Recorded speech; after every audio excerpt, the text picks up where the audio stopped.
Cümleten selamun aleyküm hanımlar. Divapatik YouTube kanalıma hepiniz hoş geldiniz. Bugün birlikte iki şiş dikişsiz çok farklı, çok güzel bir patik yapacağız. Ben patiğimde krem ve pembe olmak üzere iki tane normal patiklik ip kullandım. Şişlerim 3 numara, modelimiz de şöyle. Çok güzel, çok farklı, çok hoş bir model oldu hanımlar. Üst bölümünü böyle dilim dilim yaptım. Patiğimizin tabanı bu şekilde. Topuk kısmı. Modelin hiçbir yerinde dikişimiz yok. Bu patik benim elimin ölçülerine göre 37, 38 ve 39 numara ayaklar için uyumlu oldu hanımlar. Patiğimize şu ön bölümlerden, bu dilimlerinden başlayacağız. Bu şekilde hanımlar. Patiğimizde toplamda 9 adet dilim var. Şimdi pembe ipim ile hemen başlıyorum. 19 ilmek olarak ilk dilime başlıyoruz. Şöyle pembe ipim ile 19 adet ilmeğimizi atacağız. Birinci ilmeğim, 2, 3, 4, 5. Bu şekilde toplamda 19 ilmek atalım gelelim.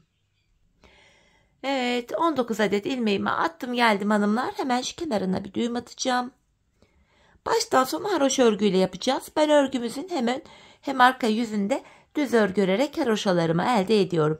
İlk ilmeğimi örmeden aldım. Bu ilk sırada ilmeklerimi düz yani haroşa olarak öreceğim. Sıra sonuna kadar 19 ilmeğimizin tamamını örüyoruz hanımlar. Bu şekilde. Şöyle sonuncu ilmeğimi de ördüm. Şimdi geri dönüyorum. Şimdi ön yüzdeyiz hanımlar. Ön yüzde olduğumuzu şöyle kabul ediyorum. Şu başlangıç ipimiz eğer ki sol taraftaysa ön yüzdeyiz demektir.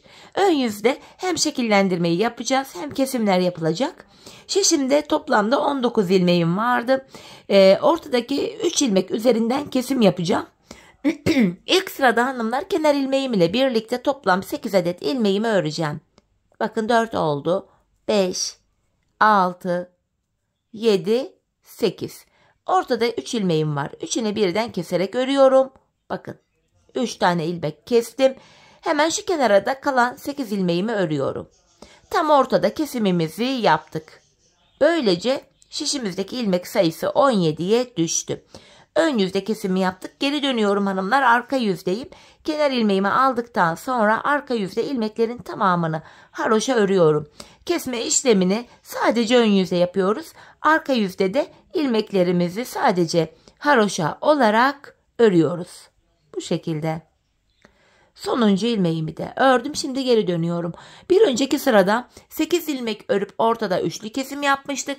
Şimdi de hanımlar 7 ilmek öreceğim. Ortada üçlü kesimimi yapacağım. Şu kenar ilmeğim 1, 2, 3, 4, 5, 6 ve bir ilmek daha ördüm 7. 7 ilmeğimi ördüm. Şimdi yine ortada üçlü kesimimi şöyle yapıyorum. İlmeklerin üçünü birden kestim. Kalan 7 ilmeğimi de örüyorum. Böylece şişimizdeki ilmek sayısı 15'e düştü. 2 ilmek daha azaldı.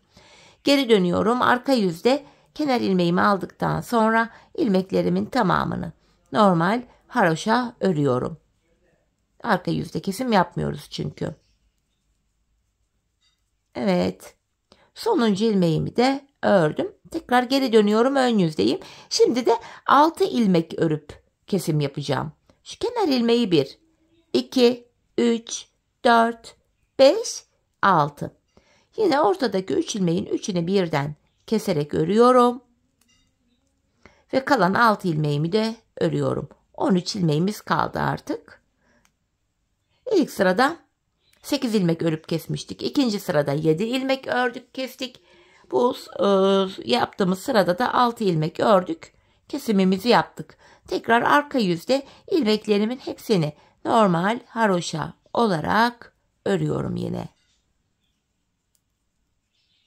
Tekrar geri döndüm hanımlar. Ön yüzdeyiz.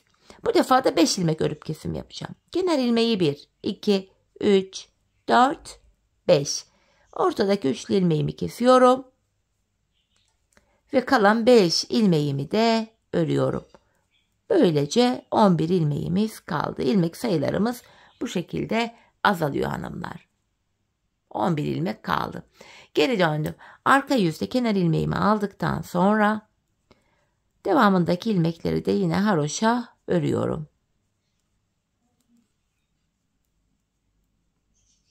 Tekrar ön yüzdeyiz. Şimdi de 4 ilmek örüp kesimimizi yapacağız hanımlar. 4 ilmek öreceğiz. Şu kenar ilmeğim 1, 2, 3, 4. Yine ortadaki 3 ilmeği alıyorum. Bakın üçünü birden keserek ördüm. Ve kalan 4 ilmeğimi de örüyorum. Şimdi de şişimde 9 adet ilmeğim kaldı hanımlar. 9 ilmek. Şeklimiz şöyle. Tekrar geri dönüyorum. Arka yüzde 9 ilmeğin tamamını haroşa örüyoruz.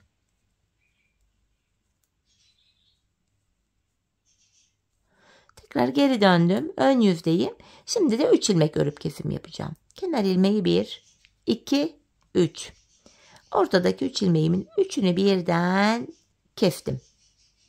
Kalan 3 ilmeğimi örüyorum. Böylece 7 ilmeğimiz kaldı.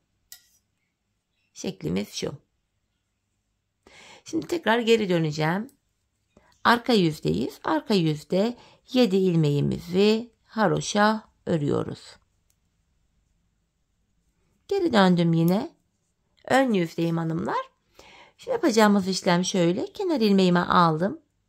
İkinci ilmeğimi örüyorum. Şimdi 2 ilmek oldu. Tekrar ortada üçlü bir kesim yapıyorum. Şöyle 3 ilmeğin 3'ünü birden ilmekleri yarım aldım. Hemen düzeltip tekrar yapacağım. 3 ilmeğin 3'ünü birden şöyle kesiyorum. Ve kalan 2 ilmeğimi ördüm. Gördüğünüz üzere şimdi de burada 5 adet ilmeğimiz kaldı. Yeniden geri dönüyorum. Kenar ilmeğimi aldıktan sonra arka yüzde yine ilmeklerimi haroşa örüyorum. Yeniden döndüm. Şimdi kesimimizi yapacağız yine. Kenar ilmeğimi aldıktan sonra şimdi hemen ortadaki 3 ilmeğimi kesiyorum. Bu 3 ilmeğin 3'ünü birden topladım ve yanındaki bir ilmeği ördüm. Artık 3 ilmek kaldı. Geri döndüm. Kenar ilmeği alıyorum. Yanındaki 2'yi ördüm. Yeniden ön yüzdeyim. Bu defa hanımlar bu 3 ilmeğin 3'ünü birden keserek öreceğiz. Şöyle. 3'ünü birden kestim. Evet, ilk dilimi bitirdik. Şimdi dilimler birbirine bağlı şekilde örülecek hanımlar. Dikiş falan yok. Dikişsiz bu dilimlerimizi birbirine bağlayarak, ekleyerek götüreceğiz. Şimdi hemen krem ipimi alıyorum.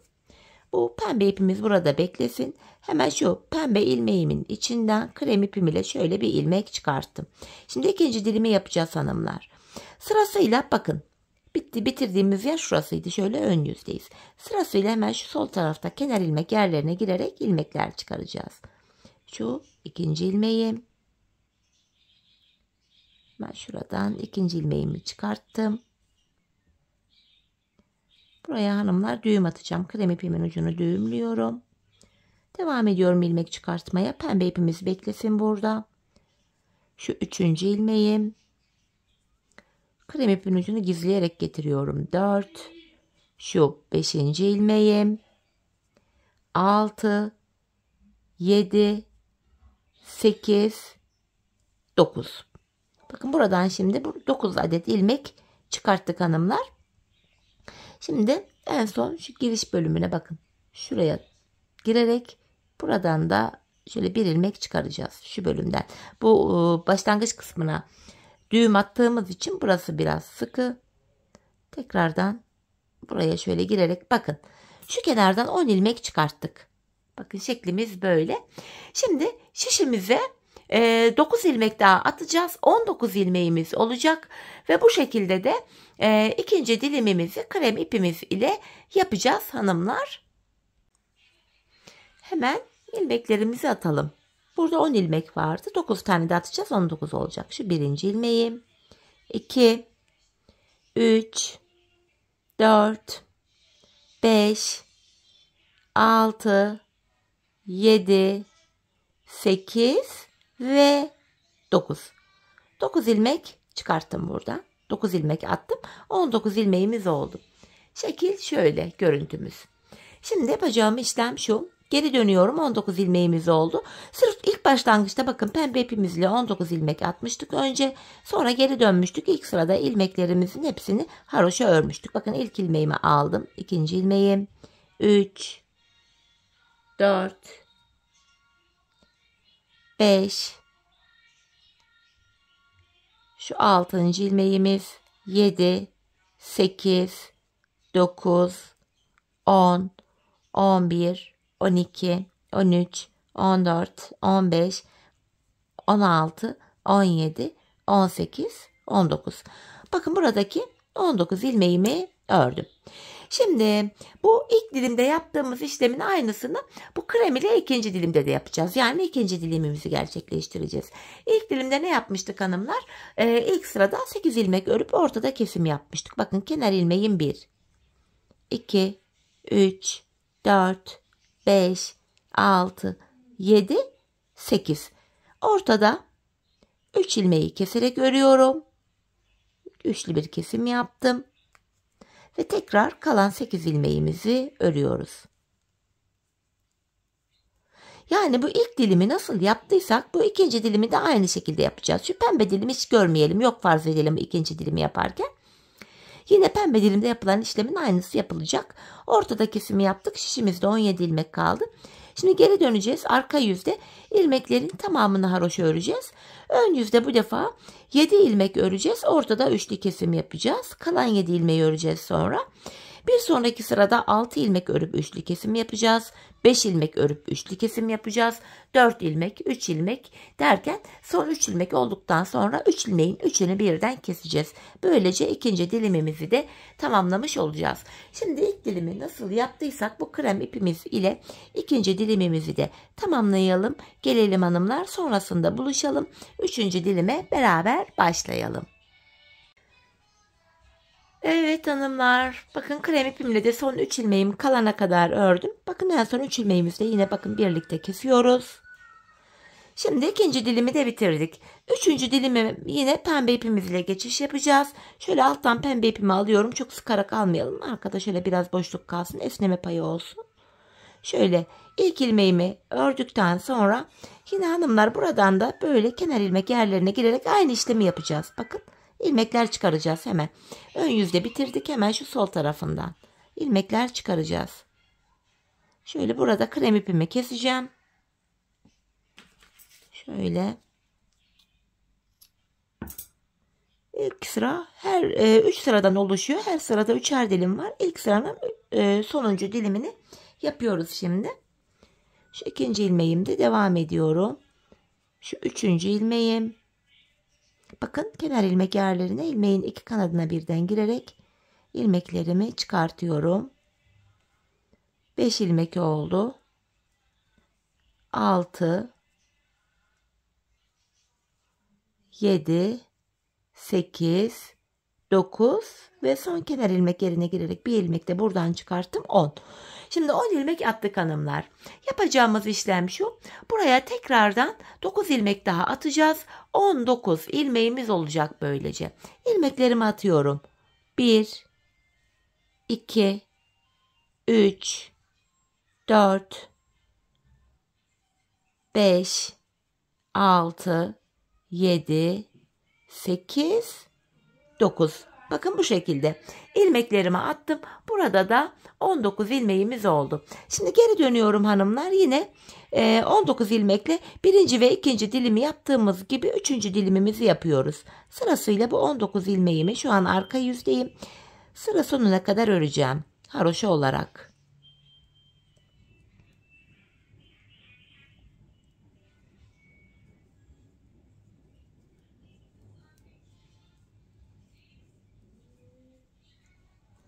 Evet. Sonuncu ilmeğimi de ördüm. Şimdi geri dönüyoruz. Ön yüzde yine aynı bu dilimleri yapacağız hanımlar. 8 ilmek öreceğiz. Ortada üçlü kesim yapacağız. Yine arka yüzde kesim yapmıyoruz. Aynı şekil yapılacak dilimler. Sonrasında 7 ilmek öreceğiz, kesim yapacağız. 6 ilmek öreceğiz, kesim yapacağız. 5, 4, 3 ilmek kalana kadar kesim yapacağız. Sonra 3 ilmeğin üçünü birden toplayacağız. Bu şekilde 3. dilimimizi de tamamlayalım, gelelim. Evet hanımlar, 3. dilimimi de yaptım. Geldim. Burada 3 ilmeğim kaldı en son. Bu 3 ilmeğimi de keseceğim. Şöyle üçünü birden topluyorum. Artık yeni bir dilim başlangıcı olmayacağı için şuraya da bir iki zincir oluşturdum. Sıkı bir zincir. İpimi kesiyorum. Evet, ilk sırayı oluşturduk hanımlar. Bu sıra şimdi ikinci sıramızı yapacağız. Bakın 3 dilimden oluşan ilk sıramızdı bu. İkinci sıramızda hanımlar bakın şöyle krem ipimizle başlayacağız ikinci sıramıza. Hemen şöyle krem ipimi alıyorum. İkinci sıramızda şu şekilde yapacağız. Öncelikle krem ipim ile 9 ilmek atacağım. 9 ilmek. Şu birinci ilmeğim. 2, 3, 4, 5, 6, 7, 8 ve bir ilmek daha atıyorum. 9. 9 ilmeğimi attım. Hemen şuraya bir düğüm atacağım hanımlar. Şöyle. 9 ilmekten sonra bakın. Şu ilk dilimimiz şuydu. İpi de belli zaten. Şurası ilk dilimin başlangıç yeri. Hemen ilk dilimimizin bu sağ tarafından ilmekler çıkaracağız. Bakın kenar ilmek yerlerimiz var şurada. Hemen buradan ilmekler çıkararak devam ediyoruz. 9 ilmek atmıştım. Buradan da 10 ilmek çıkaracağım. Böylece 19 ilmeğimiz olacak. Şu birinci ilmeğim. 2. Şu ipin ucunda gizleyerek götürelim. Üçüncü ilmeğim. Dördüncü. 5. 6. 7. 8. 9. Bir ilmek de hemen şu kenara girerek çıkaracağım. 10. Tekrardan 19 ilmeğimiz oldu hanımlar. 19 ilmek. Şimdi geri dönüyoruz. Yine bu 19 ilmek üzerinden de dilimimizi yapacağız. Arka yüzdeyiz şimdi. Kenar ilmeğimi aldıktan sonra arka yüzde 19 ilmeğimizin tamamını haroşa olarak örüyorum.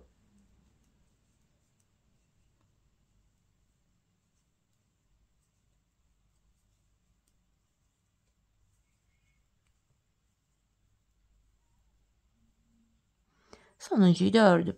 Şimdi geri dönüyoruz. Bu 19 ilmek ile dilimimizi yine yapacağız hanımlar. 8 ilmek öreceğiz. Ortada üçlü kesim yapacağız. 7 öreceğiz. Üçlü kesim yapacağız. 6, 5, 4, 3.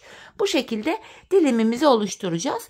Şimdi hep birlikte bu dilimimizi de tamamlayalım. Gelelim. Evet hanımlar, bu dilimimi de tamamladım. Burada 3 ilmeğim kaldı en son. Yine ön yüzde 3 ilmeğimin 3'ünü birden kestim. Şimdi diğer pembe ipime geçeceğim. Şöyle pembe ipimi alıyorum. Bu ilmeğimi önce pembe ile ördüm. İkinci sıranın ikinci dilimi oluyor bu. İlk ilmeğimi ördüm. Sırasıyla bu kenar ilmek yerlerine girerek yine ilmekler çıkaracağız. Bakın şu bitirdik dilimimizi, ön yüzdeyiz.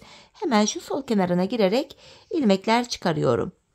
Şu ikinci ilmeğimde hemen pembe ipimi düğümleyeceğim. Krem ipimi kesmiyorum. Kalacak orada hanımlar. Üçüncü dilimde de yine kremi kullanacağız. Şu üçüncü ilmeğim. Şu dördüncü. Beşinci. 6. 7. 8. 9. Ardından hemen şu yan taraftaki krem bölüme geçeceğiz. Oradan ilmek çıkartmaya devam edeceğiz. 9 ilmek çıkartmıştım. Hemen krem yere geçtim. 10. 11. 12. 13. 14. Arkadaki pembe ipinde bir altından bir üstünden girdim. İpin boyutunu kısaltmış olduk. Şu 15. Tekrar sayalım ilmekleri. 5, 10, 15, 16, 17, 18 ve en son şu kenara girerek bir ilmek de buradan çıkartıyorum. 19. Tekrar bakın burada da 19 ilmeğimiz oldu hanımlar. Görüntü şöyle. Şimdi geri döneceğiz. Artık bu 19 ilmek üzerinden dilimimizi yapacağız hanımlar. Kenar ilmeğimi aldıktan sonra yine ilmeklerimizi sıra sonuna kadar öreceğiz. Ardından ön yüzde tekrar kesimlere başlayacağız. 19 ilmekle tekrar dilimimizi yapacağız. 8 ilmek öreceğiz. Ortada üçlü bir kesim yapacağız.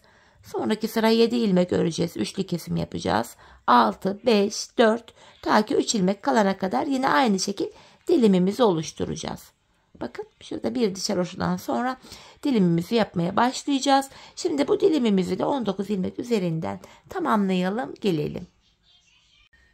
Evet hanımlar, dilimimi tamamladım geldim. Şimdi bu 3 ilmeğin üçünü birden yine kesiyorum. Üçünü topladım. Şimdi tekrar krem ipime geçeceğim. Bu ikinci sıranın 3. dilimini yapacağım. Şöyle alttan krem ipimi alıyorum. Arkada biraz gevşek bırakalım. Şöyle esnek bırakalım. İlk ilmeğimin içinden şöyle krem ipim ile bir ilmek çıkartıyorum.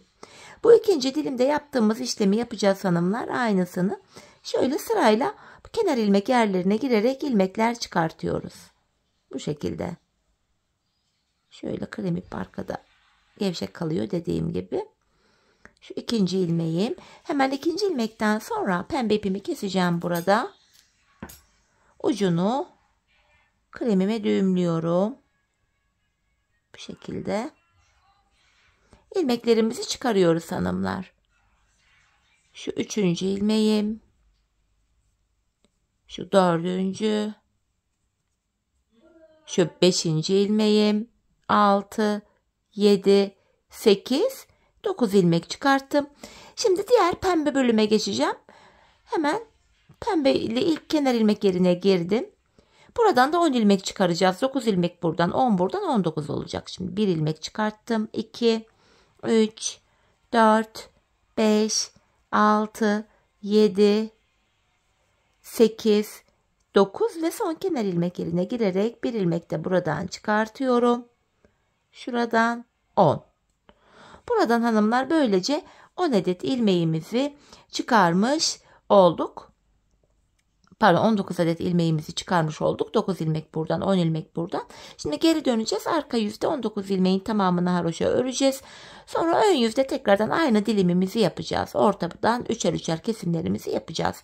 Şimdi bu son dilimimizi de yani ikinci sıranın üçüncü yani sonuncu dilimini de tamamlayalım gelelim. Evet hanımlar, dilimimi bitirdim geldim. Yine kalan son 3 ilmeğimi kesiyorum. Bu şekilde. Buraya da yine şöyle 2 tane bir zincir oluşturup ipimi kestim. Şimdi 3. ve sonuncu sıramızı başlayacağız. Hemen şu sağ taraftan. Bu defa bakın sırayla pembe, krem, tekrar pembeyi alacağız. Bu ikinci sırayı nasıl başlattıysak aynı şekilde yapıyoruz hanımlar. Buraya öncelikle pembe ipim ile 9 ilmek atacağım. 2, 3, 4, 5, 6, 7, 8, 9 ilmek attım. Hemen şu ucunu bir düğümleyelim.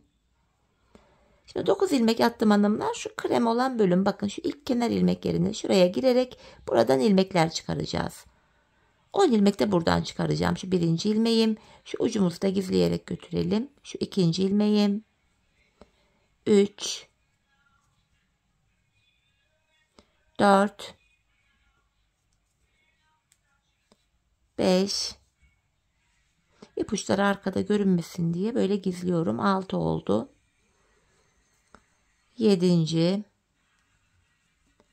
8, 9 ve hemen şu kenara da gelerek bir ilmek de buradan çıkarttım. 10. 19 ilmeğimiz oldu hanımlar. Şimdi bu 19 ilmek ile tekrar dilimimizi yapacağız. Arka döneceğiz. Arka yüzde ilmekleri öreceğiz. Ön yüzde tekrar dilimlerimizi yapacağız. Bu dilim bittikten sonra hanımlar şu ikinci sırada uyguladığımız işlemin aynısını uygulayacağız. Bu pembe ile olan dilim bittikten sonra tekrardan bu defa krem ipimize geçeceğiz. Krem ipimiz ile önce bu pembe dilimin sol kenarından sonra da şu pembenin hizasından ilmekler çıkartacağız 19 ilmek. Sonra 19 ilmekle dilimi bitirdikten sonra 3. dilime geçeceğiz. 3. dilimde tekrar pembe ipimizi kullanacağız. Pembe ipimizi kullanırken de yine kremin sol tarafından ve tekrar kremin şu bölümlerine girerek tekrar 19 ilmek çıkarıp 3. dilimimizi de yapacağız. Şimdi bu 3. sıradaki bu 3 dilimi tıpkı 2. sıranın aşamalarını, sıralamalarını takip ederek bu 3. sırayı da kolaylıkla yapabilirsiniz. Bu 3. sıranın 3 dilimini de tamamlayalım. Gelelim hanımlar, sonrasında buluşalım. Evet hanımlar, patiğimin bu 3. sıra dilimlerinde yaptım geldim. En son bakın pembe dilimimi yaptım. Pembeden sonra zinciri çekip ipimi kestim bu şekilde. Şimdi patiğimizin bitiş yeri bura. Başlangıç yerimiz de hanımlar işte burasıydı. Şimdi şu bitiş yerimiz altta olacak şekilde bakın bitiş yerim altta. Patiğimizin kenarlarına başlayacağız. Bakın şu altta duruyor. Hemen şu altın şu kenarından. Şu kenardan itibaren yanlardan ilmekler çıkartacağım. Şöyle patiğimizin önce sağ kenarını yapacağız. Hemen şurada ilk kenar ilmek yerine giriyorum. Şöyle şişim ile. Hanımlar buralardan şöyle kenar ilmek yerlerine girerek ilmekler çıkartıyorum. Böyle. Şu ikinci ilmeğim. Krem ipim ile ilmekler çıkartıyorum. Normalde pembe yapacaktım ama pembe ipim az yetişmez diye kremi tercih ettim bu aşamada. Sizler dilediğiniz renklerle yapabilirsiniz. Gördüğünüz üzere bakın buralardan ilmekler çıkartıyorum. Şöyle.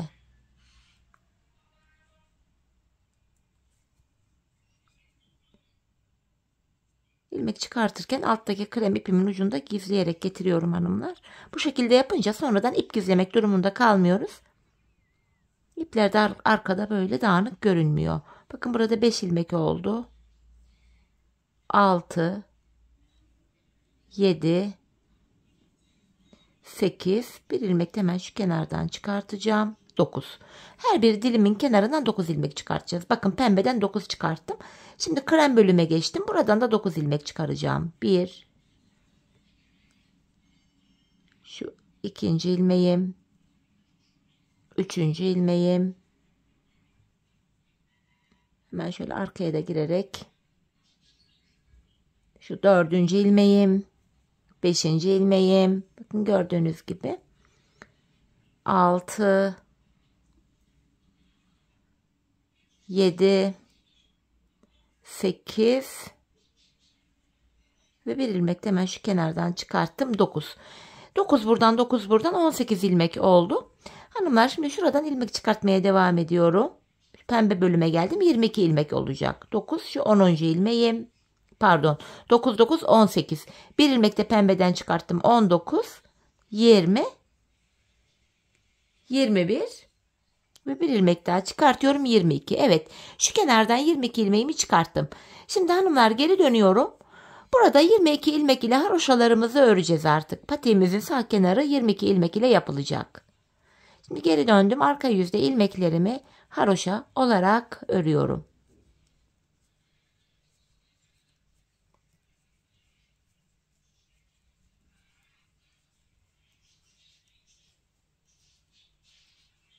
Sonuncuyu da ördüm.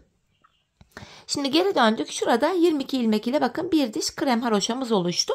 Hanımlar tam olarak patiğimizin şu bölümünü yapıyoruz. Ben patiğimin şu arka bölümüne yani şuraya hanımlar toplamda 15 diş 15 sıra haroşa ördüm. Patiğini daha küçük yapmak isteyenler haroşa sayısını 13 yapabilir. 40 numara 41 numara yapmak istiyorum diyenler varsa da 17-18 diş haroşa yapabilirler. Ben buraya dediğim gibi toplamda 15 diş haroşa ördüm. Şimdi patiğimizin bu kenarını örelim gelelim ardından birlikte sol kenara başlayacağız. Evet hanımlar ben bu bölüme toplamda 15 sıra haroşamı ördüm geldim.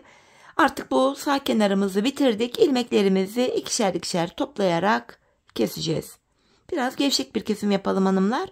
Patiğimizin topuk bölümünü yaparken bu kesim yaptığımız kenar ilmek yerlerinden ilmekler çıkartacağız.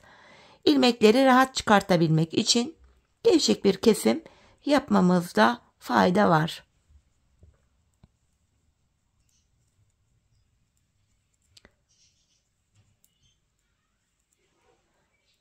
Bu şekilde ilmeklerimizi kesiyoruz. Son bir ilmeğim kaldı. Onu da kestim. Hemen şu kenarımıza şöyle 2 tane bir zincir atıyorum. İpimi keseceğim. Evet. Şimdi hanımlar sol kenarımızı yapacağız. Sol kenarda da yine ilmekler çıkaracağız. Bu defa sağ kenarda şu hemen baştan çıkartmıştık. Burada ön yüzde şu bölümden çıkartmaya başlayacağız. Şu dilimli bölümlerden 9'ar ilmek çıkarıyorduk. 9 tane bu pembeden, 9 tane bu kremden çıkartınca 18 ediyor. 22 ilmek çıkartmak gerekiyordu. 4 tane de pembe yerden sayacağız böyle. 1, 2, 3, 4. Bakın şuraya şişimi takıyorum. buradan itibaren ilmeklerimi çıkaracağım. Şöyle şu birinci ilmeğim, şu ikinci ilmeğim. Hemen şuraya da düğüm atacağım. Şöyle 2 tane sıkı bir düğüm attım. Şu üçüncü ilmeğim, şu dördüncü ilmeğim. Bu krem bölüme geldik hanımlar. Devam edeceğim. 9 ilmek buradan, 9 ilmek pembeden, 18 ilmek daha çıkaracağız. Toplam 22 ilmek olacak. Bakın burada 3 oldu. 4, 5, 6, 7, 8, 9. 9 ilmek de bu pembeli bölümden çıkartacağız şimdi. 1,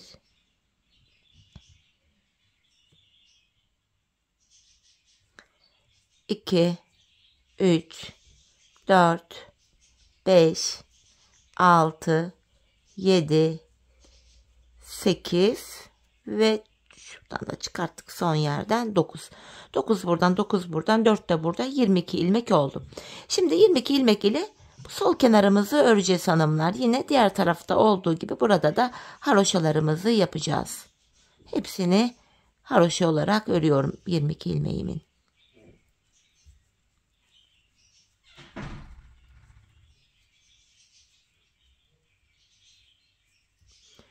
Bu şekilde hanımlar bir diş haroşamız oldu bu bölümde. Diğer tarafı ne kadar yaptıysak burada aynı sayıda olacak. Ben buraya 15 sıra haroşa yapmıştım. Buraya da 15 yapacağım. Sizler bu kenara kaç sıra haroşa yaptıysanız diğer kenara da aynı sayıda haroşalarınızı yapın gelin hanımlar. Sonrasında buluşalım. Evet hanımlar, sol kenarımı da tamamladım. 15 sıra haroşamı ördüm. Şimdi buradaki ilmeklerimi de kesiyorum. Diğer tarafta olduğu gibi burada da ilmeklerimi ikişer ikişer toplayarak gevşek bir şekilde keseceğim. Ardından patiğimizin taban bölümüne geçiş yapacağız.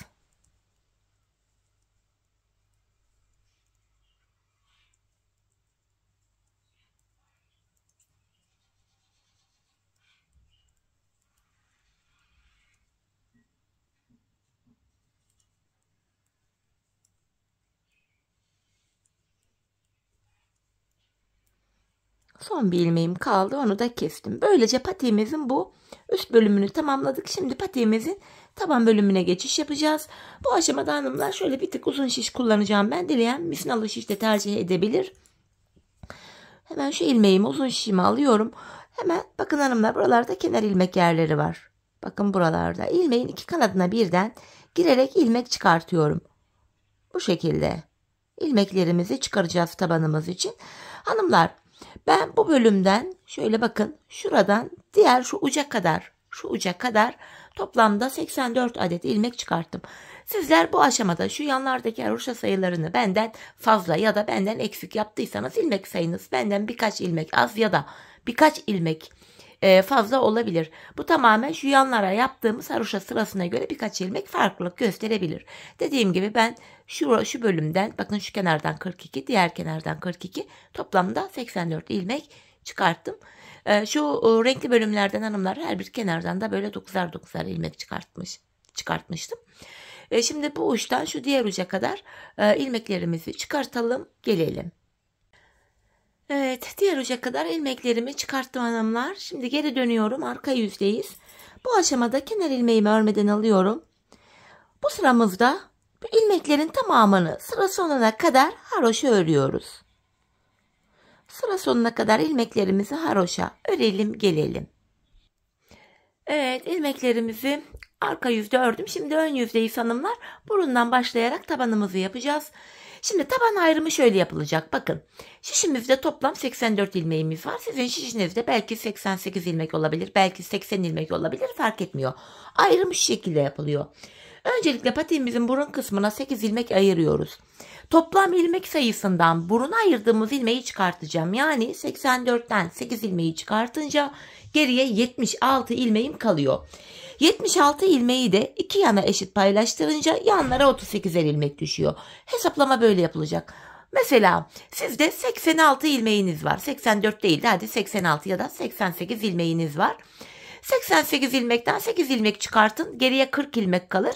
40 ilmeği de iki yana paylaştırın. Yanlara 80 ilmek, yeniden anlatayım. 88 ilmeğiniz var. Buruna 8 ilmek ayırınca geriye 80 ilmek kalıyor. 80 ilmeği de iki yana paylaştırınca yanlara 40'ar ilmek düşüyor. Hesaplama böyle yapılacak. Benim sayılarıma göre bu yana 38 tane ilmek düşüyor. Kenar ilmeğimle birlikte toplam buraya 38 adet ilmeğimi öreceğim hanımlar. Bu şekilde bu ilk kenar artık kaç ilmek düşüyorsa ben 38 ilmek öreceğim. İlmekleri örelim, gelelim. 38 adet ilmeğimi ördüm. Şimdi burnumuza ayırdığımız 8 ilmek, onu da öreceğim. 1, 2, 3, 4, 5, 6, 7, 8. Burun için 8 ilmek ördüm. Saydığımızda şurada da 38 kalıyor. Şimdi geri döneceğiz hanımlar. 8 ilmekten sonra geri dönüyorum. Bu taban bölümde ipim hep karşıda olacak ve ilk ilmeğimi örmeden alıyorum. 8 ilmeğimizi öreceğiz bu şekilde. İlk ilmeğimi almıştım. 2, 3, 4, 5, 6, 7, 8 ilmek ördüm. Tekrar geri dönüyorum. 8 ilmek ile bir diş haroşamızı örmüş olduk. Hanımlar, tabanımız 12 ilmek olacak ve 12 ilmek olana kadar da yanlardan her sırada birer ilmek örerek ortaya ekleyeceğiz. Yine ipim karşıda, ilk ilmeğimi örmeden aldım.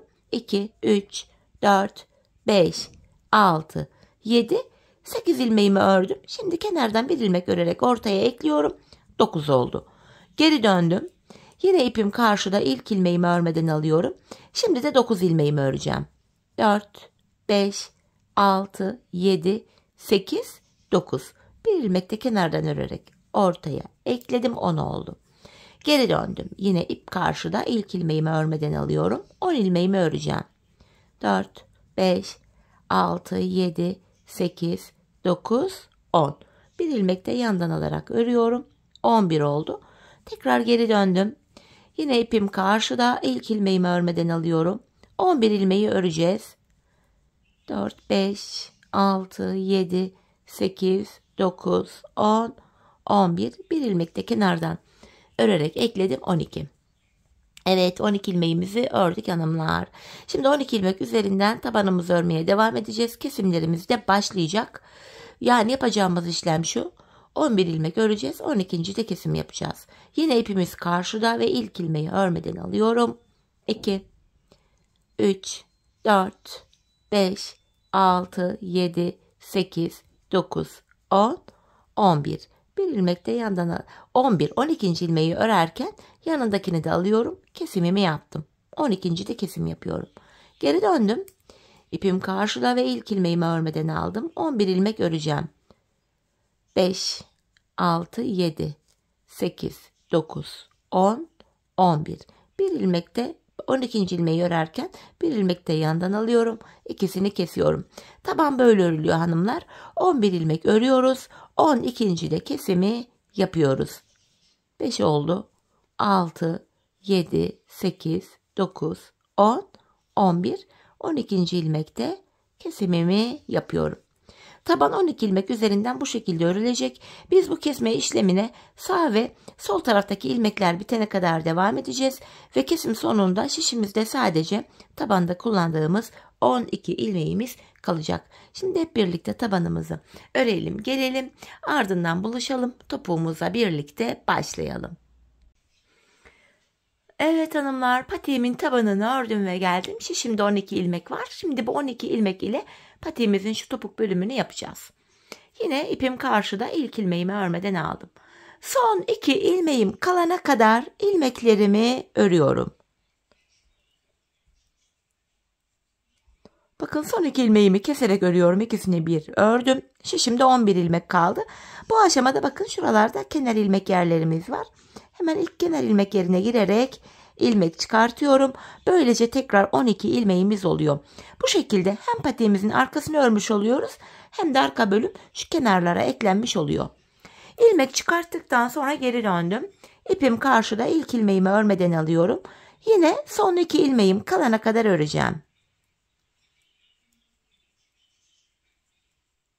Tekrar son 2 ilmeğimi yine kesiyorum. Sonra geri döndüm. Bu sağ kenarda ön yüzde ilmek çıkarıyorum. Hemen şuradaki ilk kenar ilmek yerine girerek buradan da bir adet ilmek çıkarttım.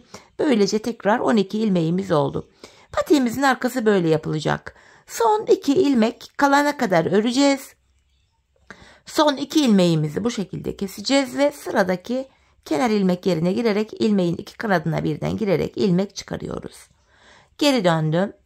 Yine ipim karşıda, ilk ilmeği örmeden aldım. Aynı işlemi yapacağım. Son 2 ilmeğim kalana kadar örüyorum. Son 2'yi kestim. Geri döndüm. Bir sonraki kenar ilmek yerine girerek ilmeğimi çıkarttım. Patiğimizin arkasına böyle devam edeceğiz. Hanımlar, biz bu işleme son kenar ilmek yerlerine gelene kadar devam edeceğiz. Şimdi hep birlikte patiğimizin topuk bölümünü tamamlayalım, gelelim. Patiğimin arka bölümünü son kenar ilmek yerlerine gelene kadar ördüm geldim hanımlar. Bakın, topuğumuzun görüntüsü bu şekilde. Şimdi ilmeklerimizi keseceğim. İkişer ikişer toplayarak kesimimi yapıyorum.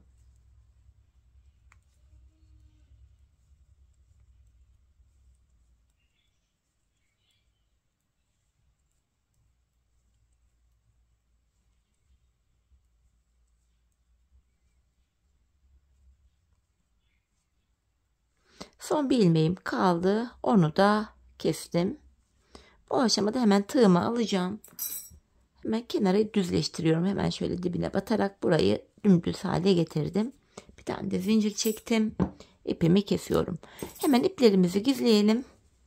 Sonra tek sıradan oluşan bir kenar oyamız var. Onu yapacağız. Şöyle iplerimin uçlarını gizliyorum.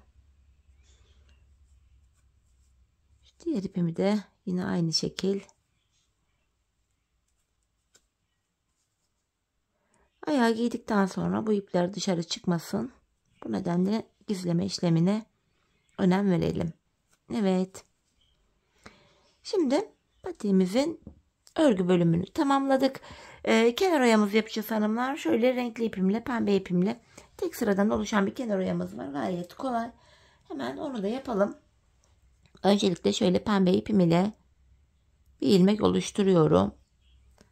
Topuğunu bitirdiğimiz yerden itibaren şöyle ilmeğimi sabitleyeceğim öncelikle. Şuraya. Şimdi yapacağım işlem şu. İpimi tığıma doluyorum. Hemen öndeki kenar ilmek yerine ilmeğin 2 kanadına birden batarak ilmek çıkartıp tığımdaki 3 ilmeği topluyorum. İpimizi tığımıza dolayarak bildiğimiz klasik sık iğne yapıyoruz hanımlar. Şöyle. Bunu çok sıkarak yapmayalım. Yoksa patik boğazı dar olur. Ayağımız rahat girmez. Bu nedenle biraz gevşek, esnek bir şekilde yapıyoruz. Bu şekilde. Yapacağımız işlem şu. Görüntü böyle. Hanımlar, patiğimizin çevresinde şu patiğimizin ön bölümü dahil bu şekilde dolanacağız. Ta ki şu ilk başladığımız yere kadar kenar oyamızı tamamlayalım. Ardından buluşalım. Evet hanımlar, kenar oyamı tamamladım, geldim. İlk başladığım yere kadar yaptım. Şimdi bir tane de zincir çekeceğim. Artık pembe ipimi de kesiyorum. Patiği tamamladık. Hemen ipimizin ucunu da şu pembe ilmek aralarına girerek gizleyeceğim. Şöyle. Patiğimiz bu kadardı. Örmesi zevkli, güzel, şık bir model. Gayet rahat kullanımı da var. Bu şekilde hanımlar. Patiğimiz böyleydi. Hemen manken ayağıma da giydireyim. Birlikte ayaktaki duruşuna da bakalım. Harika bir model oldu hanımlar. Ben çok beğenerek, çok severek yaptım patiğimi. Umarım sizler de benimle birlikte beğenerek, severek yaparsınız. Yapacak olanlara da şimdiden kolay gelsin diyorum. Evet, patiğimizin ayaktaki duruşu da bu şekilde. Gördüğünüz gibi ayağı saran, bileğe kadar gelen bir model. Kışın ayağınızı sıcacık tutacaktır. Patik bu şekilde. Kenarlarımız, tabanımız, bakın diğer kenarımız, topuğumuz. Model bu. Evet hanımlar, yine birlikte güzel bir modelin daha sonuna geldik. Umarım sizlere faydalı, hoş bir video olmuştur. Yeni modellerde, yeni videolarda buluşmak dileğiyle. Şimdilik hoşça kalın, sağlıcakla kalın.